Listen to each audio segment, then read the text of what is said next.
What's up guys? So nag-uukay pa lang tayo, guide pa lang ito. Malaki ng materyales.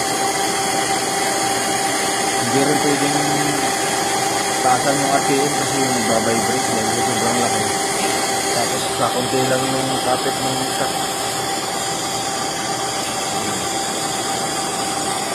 Kaya pinakalati-kalati ko lang kasi kailangan may live center.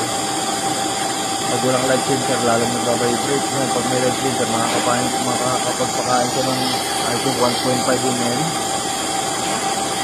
Ganon, tapos dito lang muna. Pagka mamaya makaposisyon na, alisin ko na to. Kasi tumatama ito eh. Tapos tindal ng tail stock.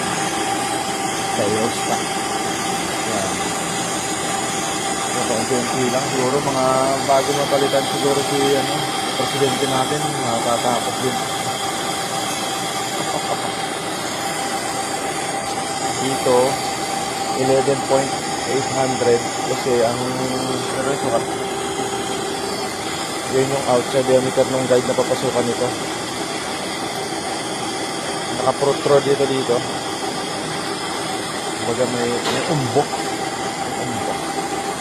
So meron pa akong waiting